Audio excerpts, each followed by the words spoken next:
में आ रहा है रिमूविंग कैल्शियम सॉल्ट। हमारे बॉडी में कैल्शियम सॉल्ट किधर प्रेजेंट है? बोन्स में। तो जब हमारा टिश्यू, अब हमने अगर बोन ले लिया तो उसमें से हमें कैल्शियम सॉल्ट हटाना है। क्यों हटाना है? क्योंकि इन कैल्शियम सॉल्ट की वजह से वो इतना हार्ड हो जाता है कि हम उसे प्रॉपर्ली कट नहीं कर पाते हैं। कट करेंगे तो टिश्यू ब्रिटल हो जाएगा, चकनाचूर हो जाएगा, टूट जाएगा। प्लस माइक्रोटॉम नाइफ भी डैमेज हो जाएगी इस बोन को कट करने के चक्कर में।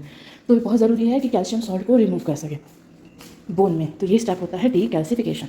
So the presence of calcium salt in the tissue render it very hard to cut and also damages the microtome knife. The process of removing calcium salt from the tissue and making them amenable for sectioning is called decalcification. ये process में calcium salt हटा रहे हैं ताकि वो डीकैल्सीफाई करना है, ताकि उसे हम कट कर सकें, प्रोसेसिंग कर सकें। Inadequate decalcification leads to poor cutting. Criteria क्या होता है फॉर गुड डीकैल्सीफाइंग एजेंट? वो कम्प्लीटली रिमूव करना चाहिए कैल्शियम सॉल्ट को from the tissue without damage to the cell और टिश्यू। मतलब टिश्यू या सेल का आर्किटेक्चर नहीं डैमेज होना चाहिए और सारे कैल्शियम सॉल्ट निकालने चाहिए with no impairment of subsequent staining और इम्प्रेगनेशन। और कोई आगे की तरफ इम्प्रेगनेशन या स्टेनिंग में कोई इम्पेयरमेंट नहीं आए। ये होता है criteria for good decalcifying agent. तो कई स्टेप्स हैं, कई स्टेजेस हैं जिसमें हम डीकैल्सिफिकेशन करते हैं। पहला है फिक्सेशन। कोई भी टिश्यू है, आगे हमें कुछ भी करना है उसके साथ, तो साथ ज़रे लिविंग से निकाला है, बिकम डेड, तो उसको फिक्स करना है। और फिक्सेशन के लिए हम लोग एनाटॉमी में तो यूज़ होता है 10% फॉर्मेलिन। फिर है सिलेक्शन ऑफ टिश्यू। उस पर्टिकुलर टिश्यू में से एक पर्टिकुलर सेक्शन हम 100 से कट करके निकाल लेंगे कि भाई इसका हमें डीकैल्सिफिकेशन करना।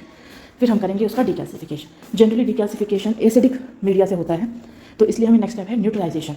और न्यूट्रलाइजेशन के लिए हमें न्यूट्रलाइज करेंगे बेसिकली एल्कलाई से। फिर वॉश करेंगे, वॉशिंग प्रॉपर जरूरी है ताकि एसिड या एल्कलाइन जो भी रह गया और सरफेस पे सब रिमूव हो जाए। उसके बाद एंड पॉइंट डिटेक्शन। हमें देखना है कि वाकई डीकैल्सिफिकेशन हो रहा है या नहीं और कब तक हो रहा है। माने एक सॉल्यूशन से दूसरे सॉल्यूशन में डालेंगे, चेक करेंगे सॉल्यूशन में कैल्शियम सॉल्ट है कि नहीं। हाँ है, माने डीकैल्सीफाइंग एजेंट काम कर रहा है। अब उसको बार बार रिपीटेडली फ्रेश में डालते जाएंगे और उसके जस्ट जो पुराना वाला है उसको चेक करते जाएंगे कि कैल्शियम सॉल्ट है या नहीं। और एक स्टेज पे जहाँ पे अब कैल्शियम सॉल्ट निकलना बंद हो गया, माने डीकैल्सिफिकेशन पूरा हो गया। इसको कहते हैं एंड पॉइंट डिटेक्शन। यानी एंड पॉइंट तक डिटेक्ट करना कि भाई हाँ हमारा डीकैल्सिफिकेशन पूरा हो गया है। तो फिक्सेशन के लिए कॉमनली यूज़ करते हैं 10% फॉर्मेलिन या न्यूट्रल बफर फॉर्मेलिन या फॉर्मल सलाइन बॉविन फ्लूइड। नेक्स्ट है टिश्यू के लिए हमें लेना है तो हमें 100 से काटना है। ठीक है, बैंड 100 से यूज़ करते हैं बेसिकली हम कट करने के लिए। ये भी दो तरह का होता है, एक बेंच पे रखा और एक पूरा फ्लोर से अटैच। साफ ज़ाहिर जो बेंच पे रखा है वो स्लिप कर सकता है, ठीक है, तो एक्स्ट्रा डैमेज कर सकता है टिश्यू को। और जो फ्लोर से पूरा फिक्स्ड है उसमें ऐसा स्लीपेज वाला लफड़ा नहीं है, प्रॉब्लम नहीं है। तो पहले हम करेंगे देखो फ्रीजिंग दी स्पेसिमेन। अगर हम स्पेसिमेन को फ्रीज करते हैं बिफोर कटिंग तो इट इज़ नॉट रिकमेंडेड। क्यों? क्योंकि उसमें आइस क्रिस्टल्स आर्टिफैक्ट का काम कर सकता है। तो फ्रीज नहीं करना है टिश्यू को। दो टाइप के सॉइंग मशीन है। पहला बेंच टॉप, तो किसी बेंच के टॉप पर रख के यूज़ कर रहे हैं। डिसएडवांटेज क्या है? ब्लेड स्लिप कर सकता है while cutting wet and greasy bone, ठीक है। और दूसरा है फ्लोर स्टैंडिंग मॉडल, इसको वेटर बैंड 100 भी कहते हैं। ये इस डिसएडवांटेज को ओवरकम करता है। तो before sawing it is advisable to remove soft tissue from the bone. कोई भी मसल या सॉफ्ट टिश्यू लगा है तो उसे रिमूव करना है, अदरवाइज वो ब्लेड के साथ ड्रैग हो जाएगा। First cut the bone through the middle plane. Mid plane से हम बोन को कट करेंगे और उसके बाद हमें जो भी बिट चाहिए वो कट कर लेंगे। During cutting do not push the bone. जल्दी के चक्कर में बोन को पुश नहीं करेंगे। Why? Because it will lead to uneven cut या फ्रैक्चर ऑफ ब्लेड। तो ये दिख रहा है, ये हमें जो फर्स्ट डायग्राम में ऑन द लेफ्ट साइड दिख रहा है वो है बेंच टॉप और दूसरा फ्लोर पे फिक्स्ड है, ठीक है, फ्लोर स्टैंडिंग मशीन। अब ये हमारा टिश्यू मिल गया। अब हम इस टिश्यू को करेंगे डीकैल्सीफाई। तो डीकैल्सीफाइंग के टोटल 6 मेथड होते हैं। कॉमनली यूज मेथड होता है एसिड डीकैल्सिफिकेशन, ठीक है, it is the most widely use. इसमें हम किसी एसिड का एक्वा सॉल्यूशन यूज़ करते हैं, जैसे nitric acid, HCl, hydrochloric acid, formic acid, trichloro acidic acid. जो फॉर्मिक एसिड है ये वीक है, बाकी सभी एसिड स्ट्रॉन्ग है। तो जैसे हमने एक्वा सॉल्यूशन दिया नाइट्रिक एसिड का 10 ml नाइट्रिक एसिड, उसमें 10 ml डिस्टिल्ड वाटर मिला दिया 50-50। एडवांटेज क्या हो रहा है? बहुत रैपिड एक्शन है और सेटिस्फैक्ट्री न्यूक्लियर स्टेनिंग भी देगा आगे जाके। अब डिसएडवांटेज क्या है? देखो यूरिया का यूज़ करते हैं to remove yellow colour after nitric acid decalcification. Nitric acid के डीकैल्सिफिकेशन के बाद हमारी बोन होगी येलो, उसको रिमूव करने के लिए हम यूरिया यूज़ करते हैं। If tissue is kept for long, अगर ज़्यादा देर तक यूरिया में रख दिए तो ये डैमेज हो जाएगा, या फिर ज़्यादा देर तक हम एसिड में रख दिए तो फिर ये डैमेज हो जाएगा। मैंने ये प्रोसेस हमें एक फिक्स टाइम तक रखना है, एक्सीड नहीं करना है। तो अब हम लोग क्या करते हैं? Nitric acid formality solution use करते हैं, डिस्टिल्ड वाटर की जगह formalin. So formalin will protect tissue against maceration and swelling. अब प्रोसीजर क्या है एसिड डीकैल्सिफिकेशन का? देखो टिश्यू का जो भी स्लाइस ले रहे हैं इसको हम रैप किए थ्रेड से टांगना है। देखो थ्रेड भी जल जाएगा, एसिड है जल जाएगा, तो उसे हम वैक्स लगा देते हैं। उस वैक्स लगाने की वजह से क्या होता है? टिश्यू सस्पेंड हो जाता है और थ्रेड जो है वो जलती नहीं है। तो wax protect thread from action of acid. Decalcifying fluid की वॉल्यूम होगी वो टिश्यू से 50 to 100 टाइम्स होनी चाहिए। और process of decalcification should be tested regularly at regular interval, ठीक है, रेगुलर इंटरवल पर टेस्ट करेंगे। कब तक? जब तक एंड पॉइंट डीकैल्सिफिकेशन तक हम ना पहुँच जाए। तो अब यहाँ पे हम देख रहे हैं जैसे फॉर्मिक एसिड में या डाइक्लोरिक एसिड में डाला है, बोन को में यहाँ पे यूज़ किया है, एक थ्रेड से बांधा हुआ है, सस्पेंड किया है, थ्रेड को एक रॉड से फिक्स किया है, वुडन रॉड से जो थ्रेड है उस पर वैक्स लगा रहेगा, ठीक है। इस तरीके से हम नेक्स्ट मेथड है आयन एक्सचेंज मेथड। तो मोस्ट कॉमनली यूज रेजिन इसमें यूज़ कर रहे हैं वो है ammonium form of sulphonated polystyrene resin. इसको हम लोग किसी कंटेनर के डेप्थ पे लगा दे रहे हैं अप्रॉक्सीमेटली 2 इंचेस लेंथ का लेयर का, and the specimen is allowed to rest on it. The volume of fluid required is 20 to 30 times bulk of specimen. After use the resin is regenerated, वापस regenerate कर सकते हैं by washing twice with dilute and by 10 SCl followed by 3 washes of distilled water. Advantage क्या है कि every cellular details will be preserve, faster decalcification भी हो रहा है, resin is use for longer time. Disadvantage क्या है कि हमें सिर्फ एक्सरेज के थ्रू ही पता चलेगा कि कंप्लीट डीकैल्सिफिकेशन हुआ है या नहीं। तो ये देखने के लिए डीकैल्सिफिकेशन कंप्लीट हुआ है या नहीं हमें एक्सरे मेथड यूज़ करना पड़ेगा। थर्ड मेथड है डीकैल्सिफिकेशन का चिलेटिंग एजेंट का यूज़ करना। तो मोस्ट कॉमनली चिलेटिंग एजेंट जो हम यूज़ करते हैं एजेंट वो है EDTA। EDTA is able to bind to calcium forming a non ionise soluble complex. ये प्रोसेस थोड़ा स्लो है for calcium removal and it remove layer by layer, थोड़ा स्लो है और लेयर बाय लेयर निकालता है।